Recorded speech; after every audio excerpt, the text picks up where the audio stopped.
بسم اللہ الرحمن الرحیم۔ السلام علیکم۔ یوٹیوب چینل سویٹ اسلام پر خوش آمدید۔ اگر آپ نے ابھی تک ہمارا یوٹیوب چینل سویٹ اسلام سبسکرائب نہیں کیا تو پہلے اسے سبسکرائب کر لیجئے اور ساتھ ہی بیل آئیکن پر پریس کیجئے تاکہ ہمارے آنے والی نیو ویڈیوز کی اپڈیٹ آپ تک بر وقت پہنچتی رہے۔ ولید بن عبد الملک بنو امیہ کا بڑا تگڑا حکمران گزرا۔ اس کا درباری شاعر فرزدق اس کے ساتھ تھا اور طواف کعبہ میں مصروف تھے۔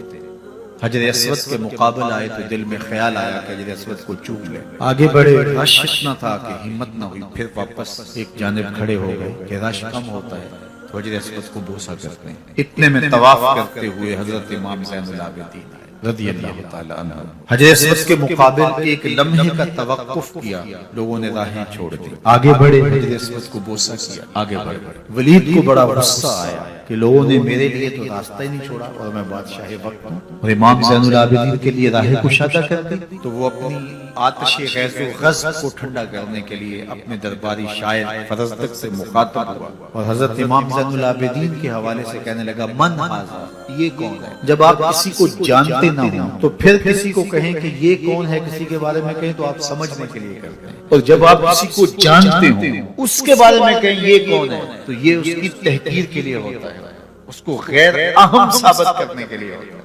ہمارے پنجابی میں کہتے ہیں یہ کون ہے، تو اس نے کہا من ھذا، یہ کون ہے؟ اب شاعر تو بادشاہ کی منشا سمجھتا تھا کہ بادشاہ چاہتا تھا کہ میری آتش غیظ و غضب کو ٹھنڈک پہنچاؤ، میرے اندر جو الاؤ آگ کے روشن ہے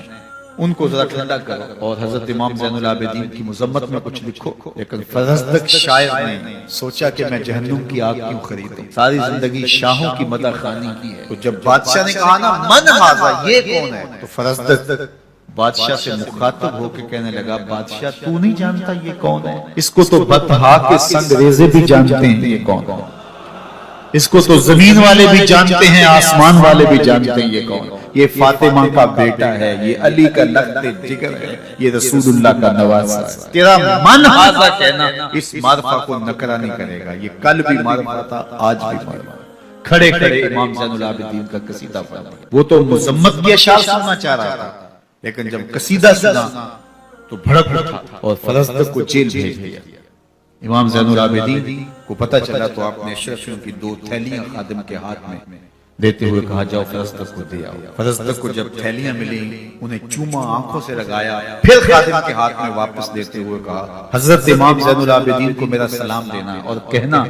ساری زندگی ٹگوں پیسوں کے لیے شاعری کی ہے، یہ جو میں نے قصیدہ لکھا ہے آپ کے نانے کی شفاعت کے لیے لکھا ہے،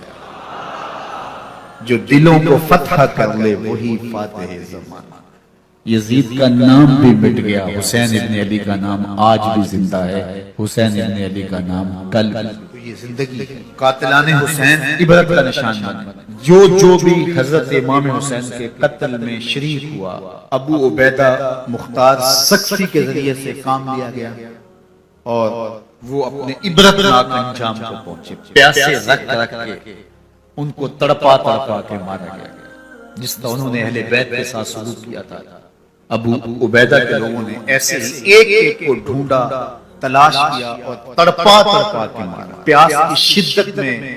سسکتے رہے پانی کو، لیکن ایک قطرہ آپ نے دیا گیا کہ تم نے نواسہ رسول کے لیے پانی بند کیا، خاندان رسول کے لیے پانی بند کیا جو حوض کوثر کے وارث اور مالک ہیں، لیکن کوئی آنکھ ان پہ آنسو نہیں بہاتی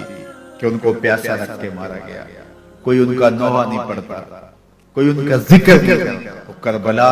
کا یہ سبق ہمیں سمجھنا چاہیے کہ قائم حق ہی رہتا ہے، باطل مٹ جاتا ہے